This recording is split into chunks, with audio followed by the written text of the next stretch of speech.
English writing skill BD চ্যানেলে অষ্টম শ্রেণীর ইংরেজি ক্লাসে সবাইকে স্বাগতম।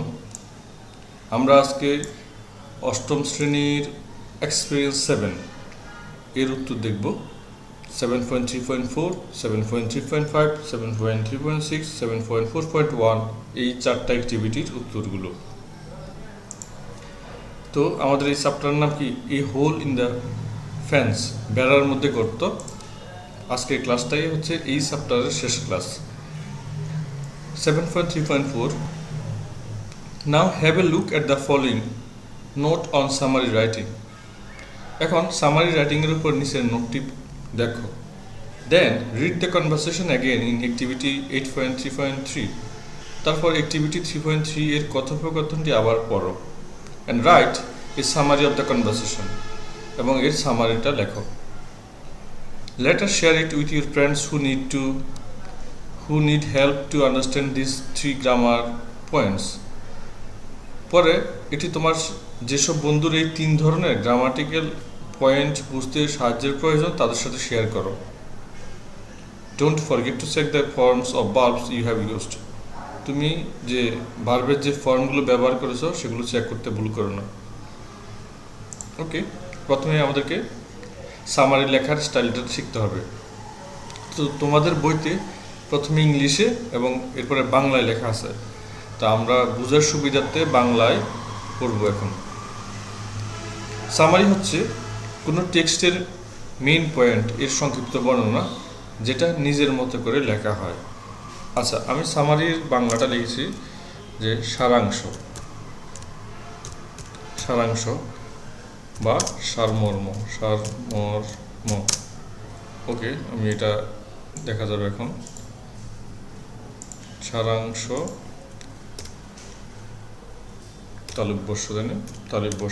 সারাংশ অথবা সারমর্ম। সামারি মানে হচ্ছে সারাংশ অথবা সারমর্ম।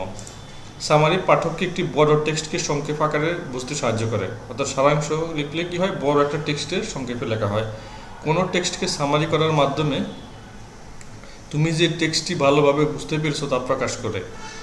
সামারি এর বৈশিষ্ট্য: সামারি কোনো টেক্সটের মূল ভাবকে সংক্ষিপ্ত করে যেন পাঠক মূল টেক্সটের সারমর্ম বুঝতে পারে। সামারি মূল টেক্সটের লেখকের মূল ধারণা এবং কথা বলার ভাবকে ঠিক রাখে। সামারি সাধারণত 1/4 থেকে 1/3 পর্যন্ত হয়, এটা থার্ড পার্সনে লেখা হয়। এটা এখন যে কথাটা বললাম আমরা, লাল লেখায় যেটা দেখতে পাচ্ছ এটা হচ্ছে মূল কথা। সামারি হবে যে টেক্সট থাকবে তার 4 ভাগের মানে 1/4, 4 ভাগের 1 ভাগ অথবা 3 ভাগের 1 ভাগ, এবং এটা থার্ড পার্সন লেখা হবে। এটা হচ্ছে মূল পয়েন্টটা। আবার সামারি লেখার উপায়গুলো কি? টেক্সটটি পড়ো এবং মূল ধারণাটি চিহ্নিত করো। বিস্তারিত বর্ণনা থেকে মূল ধারণাগুলো পৃথক করো। মূল ধারণাগুলোর একটি তালিকা তৈরি করো। সামারিটি একটি সূচনামূলক বক্তব্যের মাধ্যমে শুরু করো। অর্থাৎ তুমি যে বিষয়ে সামারি লিখছো ওই বিষয়টার উপরে 1 লাইন করে লিখলে বুঝতে পারবে যে আসলে বিষয়টা, তুমি কোন বিষয়টা নিয়ে কথা বলছো, কোন বিষয়টা নিয়ে সামারিটা লিখতে যাচ্ছ। একদম প্রথম লাইনে এর একটা ইন্ট্রোডাকশন দিয়ে দিতে হবে। প্রধান ধারণাগুলো বাক্যে পরিণত করো, যদি প্রয়োজন হয় কিছু বিস্তারিত বর্ণনাও অন্তর্ভুক্ত করতে পারো। বাক্যগুলোকে এক বা একাধিক অনুচ্ছেদে সংযুক্ত করো। বাক্য এবং অনুচ্ছেদগুলোকে সংযুক্ত করার জন্য প্রয়োজনীয় ট্রানজিশন ওয়ার্ডস ব্যবহার করো। যুক্তিচিহ্ন, বানান, বাক্যের গঠন প্রণালী এবং বিষয়বস্তু চেক করার জন্য সামারিটি আবার পড়ে দেখো। ওকে, আমাদেরকে কি দেখতে হবে এখানে? পাঞ্চুয়েশন ঠিক আছে কিনা, বানান ঠিক আছে কিনা, বাক্যের সেন্টেন্সের স্ট্রাকচার ঠিক আছে কিনা, বিষয়বস্তু ঠিক আছে কিনা, এইগুলো দেখতে হবে। ঠিক আছে, এই অংশটুকু আমরা আন্ডারলাইন করে রাখলাম। আর আরটা হচ্ছে আমাদের দেখতে হবে কি ট্রানজিশন ওয়ার্ড ব্যবহার হয়েছে কিনা। ট্রানজিশন ওয়ার্ড কোনগুলো? Moreover, then, after that, next. তো ফার্স্টলি, সেকেন্ডলি, এগুলো হচ্ছে transition word. On the other hand. Okay, so let's start writing the summary. চলো সারাংশ লিখতে শুরু করি। ওকে, সারাংশ লেখার আগে আমাদেরকে কি করতে হবে? এখানে আমাদেরকে একটু ওরা সাজেশন দিয়েছে, এতক্ষণ যে কথাগুলো বলছে সেটাই, তার আগে আমরা একটু পড়ে আসি। First, read the conversation again and identify the main ideas and supporting the supporting details. For example, a gerund is a form of a verb with ing in its base form is one of the main ideas. On the other hand, the example splashing water is fun is a supporting idea. প্রথমে যে বলছে কি জিরান্ড is a form of verb. জিরান্ড হচ্ছে ভার্বের একটা form যেটার সাথে ING থাকে, মানে মূল ভার্বের সাথে যখন আইএনজি থাকে। তারপরে হচ্ছে যেমন একটা উদাহরণ দিল, স্প্ল্যাশিং ওয়াটার ইজ ফান, পানি ছিটানো একটা মজার কাজ। এখানে স্প্ল্যাশিংটা স্প্ল্যাশ মূল ভার্বের সাথে আইএনজি যোগ হয়েছে, স্প্ল্যাশিং ওয়াটার ইজ ফান। আচ্ছা, বি নাম্বার আমরা দেখি। Then write all the main ideas in a list. তারপর একটি তালিকায় সমস্ত প্রধান ধারণাগুলি লিখুন। Now C number, now start writing the summary with an introductory statement. Here you can start with what is in the conversation about. এখন একটি প্রারম্ভিক বিবৃতি অর্থাৎ ইন্ট্রোডাক্টরি স্টেটমেন্ট দিয়ে সামারি সারসংক্ষেপ লেখা শুরু করুন। এখানে আপনি কি নিয়ে কথোপকথন শুরু করেছেন তা লিখতে পারেন। D number, here turn the main ideas into sentences and organize them into 1 or 2 paragraphs. এখানে মূল ধারণাগুলিকে বাক্যে পরিণত করুন এবং সেগুলিকে এক বা দুটি অনুচ্ছেদে সাজান। After that, connect all the main ideas using transition words and or the letter etc. এরপরে ট্রানজিশন ওয়ার্ড ব্যবহার করে সকল মূল আইডিয়াগুলো সংযুক্ত করুন। Finally, check that you use punctuation mark, spelling, sentence structure and ideas correctly. If needed, make the necessary corrections with the help of the teacher. পরিশেষে আপনি বিরাম চিহ্ন, বানান, বাক্যের কাঠামো এবং ধারণাগুলি সঠিকভাবে ব্যবহার করেছেন কিনা তা পরীক্ষা করুন। প্রয়োজনীয় শিক্ষকের সহায়তায় প্রয়োজনীয় সংশোধন করুন। Now, exchange your copy with the group next to you. Check and write your feedback. Finally, share it with your friends who need help to understand these 3 grammar points. কোন 3টে গ্রামার পয়েন্টের কথা বলছে বারবার, বুঝতে পেরেছো? 3 গ্রামার পয়েন্ট বলতে ওই যে ইনফিনিটিভ, জিরান্ড এবং পার্টিসিপল। ঠিক আছে, ইনফিনিটিভ হচ্ছে টু প্লাস মূল ভার্ব, জিরান্ড মানে হচ্ছে মূল ভার্বের সাথে আইএনজি নাউনের কাজ করবে, আবার পার্টিসিপল মানে ভার্বের সাথে আইএনজি অ্যাডজেক্টিভের কাজ করবে। এখন আমরা সামারি লিখব। তো সামারি যখন লেখা হবে খেয়াল করে দেখো, পুরোটা কিন্তু কোনো গ্যাপ ছাড়া লেখা হবে, এক প্যারার মধ্যে লেখা হয়। তো এখানে মাঝখানে আমরা বাংলা অর্থ দিয়েছি যেন তুমি সহজে বুঝতে পারো। সেই কারণে তুমি পরীক্ষা যখন ক্লাস অ্যাসাইনমেন্ট হিসেবে জমা দিবে তখন কিন্তু বাংলাটা থাকবে না, পুরোটা একবারে লিখে দিবে। Raihan is struggling to determine the correct form of verbs for specific sentences. Raihan নির্দিষ্ট বাক্যের জন্য ক্রিয়াপদের সঠিক রূপ, the correct form of verb নির্ধারণ করতে সংগ্রাম করছে। However, Raihan finds this method time-consuming and fails to understand the concept of gerund and participle. যাই হোক, রায়হান এই পদ্ধতিটি সময় সাপেক্ষ বলে মনে করেন এবং জিরান্ড এবং পার্টিসিপলের ধারণাগুলি বুঝতে ব্যর্থ হয়। Gerunds are forms of verb with ing in their base form acting like a noun in a sentence. জিরান্ড হলো একটি ক্রিয়ার বা ভার্বের রূপ যার মূল ভার্ব প্লাস আইএনজি হিসেবে থাকে, যা একটি বাক্যে বিশেষের মতো বা নাউনের মতো কাজ করে থাকে। Participles are forms of verb that end with ing and act as adjective in a sentence. Participle হলো ক্রিয়ার একটি রূপ যা ing দিয়ে শেষ হয় এবং একটি বাক্যে বিশেষণ হিসেবে কাজ করে। For example, উদাহরণস্বরূপ, I like exciting sports is a present participle that describes the nature of a sport. আমি উত্তেজনাপূর্ণ খেলা পছন্দ করি, এটি একটি প্রেজেন্ট পার্টিসিপল যা খেলার প্রকৃতি বর্ণনা করছে। দেখো কোনটা এক্সাইটিং, এই যে বলছে মনে আছে। ফর এক্সাম্পল, যে আমরা ফর এক্সাম্পলটা দেওয়ার দরকার নেই, কারণ হচ্ছে ওই যে ফর এক্সাম্পল কথাটা লেখা হয় না সাধারণত সামারিতে, এটা আমি কেটে দিলাম, কোনো উদাহরণটা দেওয়া যায় না আর কি। Anyway, okay, I like exciting, এই যে এক্সাইটিং কথাটা বলেছে এটা হচ্ছে মূল ভার্বের সাথে আইএনজি যোগ হয়েছে এক্সাইটিং, সেই কারণে এটা হচ্ছে এটা খেলার ধরনটা প্রকৃতি বর্ণনা করছে, তাই এটা present participle. Past participle ending with ed, t, en and n acts as adjective in a sentence. তারপরে ওই যে আমরা ফার্স্ট পার্টিসিপলের কথা শুনেছি, walk, walked, walked, do, did, done. তারপরে এরকম যখন বিল্ড, বিল্ড, বিল্ড, যখন এরকম ইডি, টি, এন এগুলো থাকবে বাক্যের শেষ শব্দের শেষে, তখন এটা পার্টিসিপল হবে। To get the correct form of verb in a sentence Raihan needs to know infinitive and it's use. একটি বাক্যে ক্রিয়ার সঠিক রূপ পেতে রায়হানকে ইনফিনিটিভ এবং এর ব্যবহার জানতে হবে।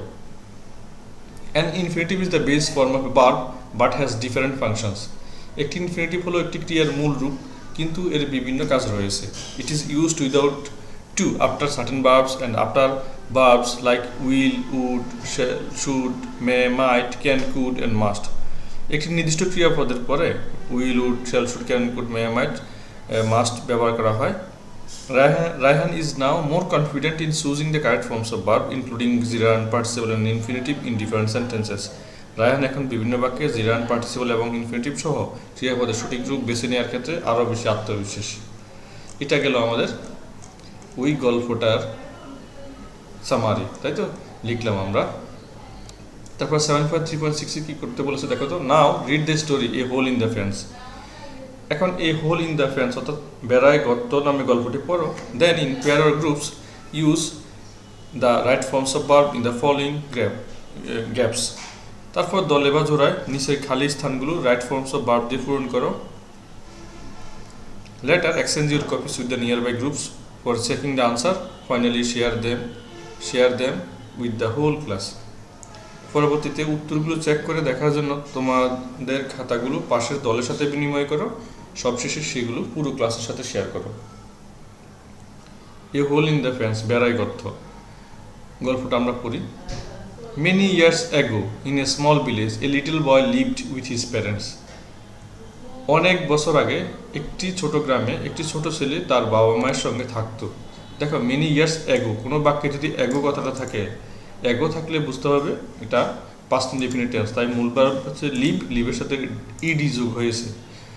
আচ্ছা, the boy was quick two anger and taunt others with his words.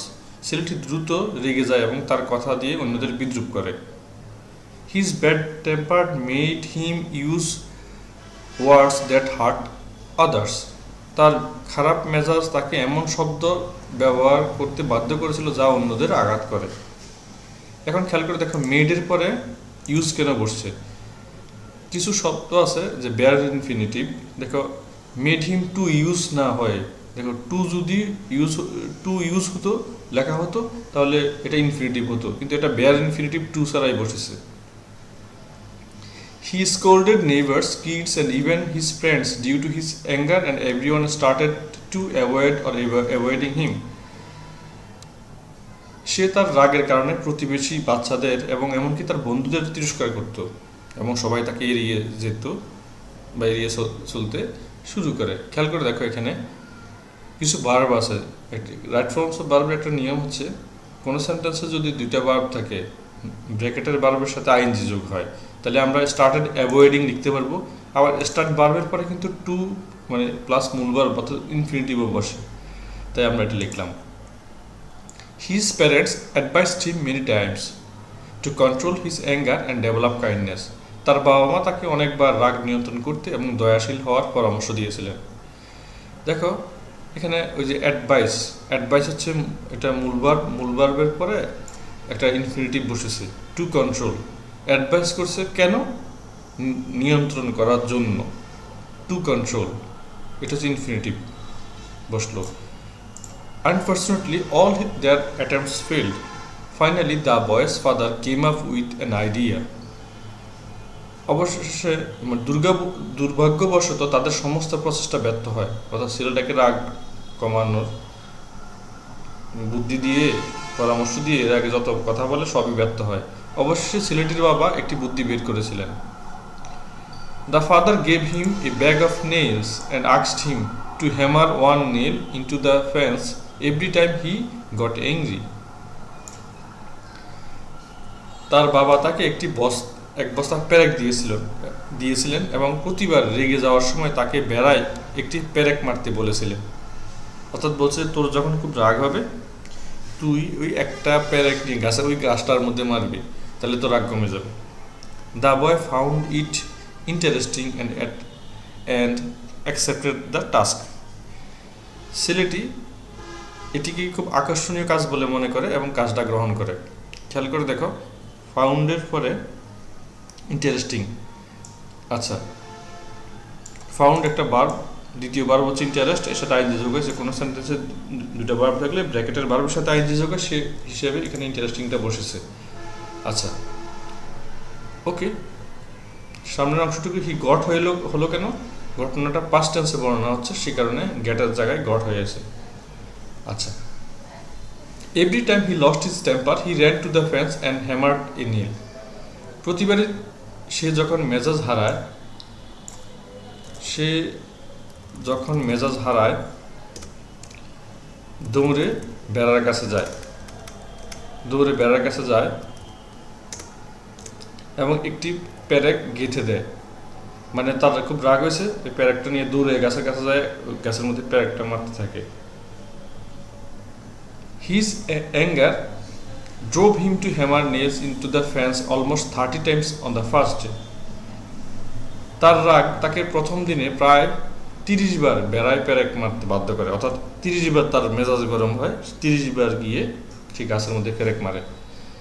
As the days passed, the number of nails hammered on the fence started to reduce অথবা reducing, দুটো হয়। দিন যত যাচ্ছে বেড়ার উপর আঘাত করা প্যারেকের সংখ্যা কমতে থাকে।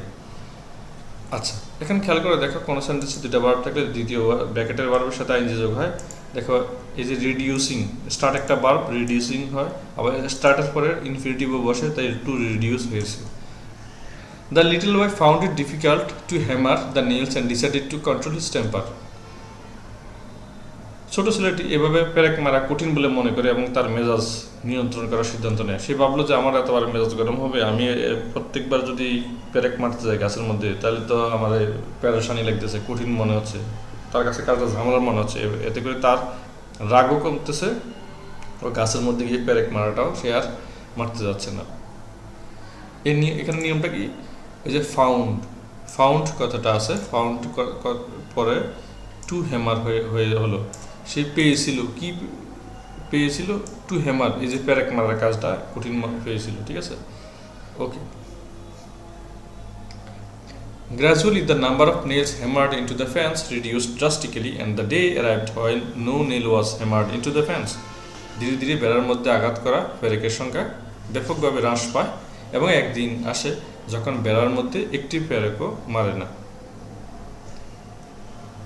The boy did not lose his temper the whole day, and for the next several days he did not lose his temper. ছেলেটি সারাদিন আর মেজাজ হারায়নি এবং পরের কয়েকদিন মেজাজ হারায়নি। So he did not need to hammer any nail into the fence. তাই তার বেড়ার মধ্যে কোনো প্যারেক মারার দরকার পড়েনি। Now his father told him to remove the nails each time he controlled his anger. এখন তার বাবা তাকে প্রতিবার রাগ নিয়ন্ত্রণ করার সময় প্যারেক খুলে ফেলতে বললেন। আচ্ছা, এখানে do not, does not, did নটের পরে সবসময় মূল ভার্বটা বসে, তাই আমরা লুজ কথাটা আছে, লুজ কথাটাই বসেছে, ঠিক আছে। মানে হি ডিড নট লুজ তো না, লস হবে। এই লস কথাটা বসছে কেন? Do not, does not, did নটের পরে মূল ভার্ব বসলো। Several days passed and the boy was able to remove most of the nails from the fence. বেশ কয়েকদিন কেটে যায় এবং ছেলেটি বেড়া থেকে বেশিরভাগ প্যারেক সরাতে সক্ষম হয়। However, there remained a few nails that could not be pulled out. তবে কয়েকটি প্যারেক অবশিষ্ট ছিল যা বের করা যায়নি। এখানে খেয়াল করে দেখো, could not be, can not be, could not be, এটা প্যাসিভ ভয়েস, প্যাসিভ বি এর পরে মূল ভার্বের পাস্ট পার্টিসিপল হয়। আচ্ছা, the boy told his father about it. ছেলেটি তার বাবাকে বিষয়টি জানায়। Father appreciated that and asked the boy, pointing to a hole, what do you see there? The boy replied, a hole in the fence. বাবা এর প্রশংসা করেন এবং একটি গর্তের দিকে ইঙ্গিত করে ছেলেটিকে জিজ্ঞেস করে, তুমি সেখানে কি দেখতে পাচ্ছ? ছেলেটি উত্তর দিল, বেড়ার মধ্যে একটা গর্ত দেখতে পাচ্ছি। এখানে খেয়াল করে দেখো, হোয়াট ডু ইউ সি, আমরা জানি ইন্টারগেটিভ বাক্য তৈরি করার জন্য প্রথমে ডব্লিউএইচ ওয়ার্ড, তারপরে অক্সিলারি ভার্ব, তারপরে সাবজেক্ট, তারপরে মূল ভার্ব বসে। সেই কারণে ওই নিয়ম অনুযায়ী এখানে সি শব্দটা যেভাবে ছিল সেভাবে বসে গেছে।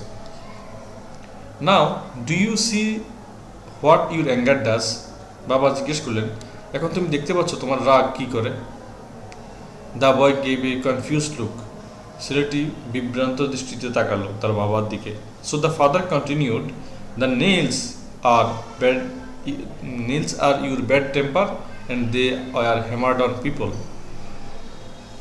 তাই তার বাবা আরও বললেন, পেরেকগুলো হলো তোমার খারাপ মেজাজ এবং সেগুলো মানুষের উপর এভাবে আঘাত করেছিল। You can remove the nails but the holes in the fence remain. তুমি পেরেকগুলো সরাতে পারলেও বেড়ার গর্তগুলো থেকেই যায়। The fence will never look the same. বেড়া কখনোই আর আগের মতো একই রকম দেখাবে না। It has scars all over. এর চারদিকে ক্ষতচিহ্ন রয়েছে। Some nails can not be even pulled out. এর চারদিকে ক্ষতচিহ্ন রয়েছে, কিছু কিছু পেরেক বের করাও যাবে না। এখানে দেখো দ্য নেলসের পরে আর কেন বসলো? দ্য নেলসটা হচ্ছে প্লুরাল, এখানে হচ্ছে অনেকগুলো পেরেক, তাই ভার্বটা বসছে হচ্ছে আর। আচ্ছা, তারপরে 13 নম্বরে দেখি আমরা রিমেইন কেন বসলো? But the hole in the fence remain, present tense. তো হোলস কথাটা আছে প্লুরাল, সেই কারণে মূল ভার্বটা প্লুরাল বসছে, এর সাথে কোনো এস বাই এস বসেনি। You can hurt someone with words and says sorry later, but the wound will remain there forever. তুমি কর্কশ কথা দিয়ে কাউকে আঘাত করলেও পরে ক্ষমা চাইতে পারলেও মনের ক্ষতটি চিরকাল থাকবে। Your bad temper and angry words were like that. তোমার খারাপ মেজাজ এবং রাগের কথাগুলো এরকমই ছিল, ওই প্যারেকের মতোই ছিল। Words are more painful than physical abuse. মানুষের মুখের খারাপ শব্দগুলি শারীরিক নির্যাতনের চেয়ে বেশি বেদনাদায়ক। Use words for good purposes. সম্পর্ক বাড়ানোর জন্য শব্দ ব্যবহার করো, ভালো শব্দ ব্যবহার করো। Use words to show love and kindness in your heart. তোমার হৃদয়ের ভালোবাসা এবং দয়া দেখানোর জন্য শব্দ ব্যবহার করো। The boy realised his mistakes and did not repeat them. ছেলেটি তার ভুল বুঝতে পেরেছিল এবং সেগুলোর আর পুনরাবৃত্তি করেনি। এখানে আবার do not, does not, did নটের পরে মূল ভার্ব বসে, ওই নিয়মটা এখানে অনুযায়ী রিপিট শব্দটা যেভাবে ছিল সেভাবে বসে গেছে। আনসারগুলো আমি আবার এখানে দিয়ে রেখেছি, তুমি এখান থেকে সবগুলো আনসার একসাথে দেখে নিতে পারো। আচ্ছা, 7.4.1 আসলে কী করতে বলেছে? Now read the story a hole in the fence again. এখন a hole in the fence গল্পটা আবার পড়ো। Later write the summary of the story. গল্পটির একটি সামারি লেখো। Follow all the steps of writing a summary. Summary লেখার সব step অনুসরণ করো। Don't forget to check the forms of verb you have used. ভার্বের কোনো ফর্মস ব্যবহার করেছো তা চেক করে দেখতে ভুলো না। Later share it with the whole class. পরে এটা পুরো ক্লাসের সাথে শেয়ার করো। আচ্ছা, সামারিটা আমরা এখন দেখি। সামারি মানে হচ্ছে সারাংশ। তো সংক্ষেপে আমরা সামারিটা এভাবে লিখতে পারি। Because of his short temper, parents of a little boy made many unsuccessful attempt to teach him how to be kind and control his anger. বদমেজাজের কারণে একটি ছোট ছেলের বাবা মা তাকে সদয় হতে এবং তার ক্রোধকে নিয়ন্ত্রণ করতে শেখানোর জন্য অনেক ব্যর্থ প্রচেষ্টা করেছিলেন। One day when he lost his temper, his father would give him a bag of nails to found. একদিন যখন সে মেজাজ হারায় তখন তার বাবা তাকে এক বস্তা পেরেক দেন। The boy thought it funny and agreed to do it. ছেলেটি এটিকে মজার বলে মনে করে এবং এটি করতে রাজি হয়। Gradually fewer nails were driven into the fence and the young man made the decision to learn self-control. ধীরে ধীরে বেড়ার মধ্যে কম পেরেক দিচ্ছিল এবং যুবকটি বা ছেলেটি আত্মনিয়ন্ত্রণ শেখার সিদ্ধান্ত নিয়েছিল। আচ্ছা, ইন দ্য এন্ড, শেষ পর্যন্ত he pulled off the majority of the nails but some were left. সে বেশিরভাগ পেরেক খুলে ফেললেও কিছু পেরেক বাকি ছিল।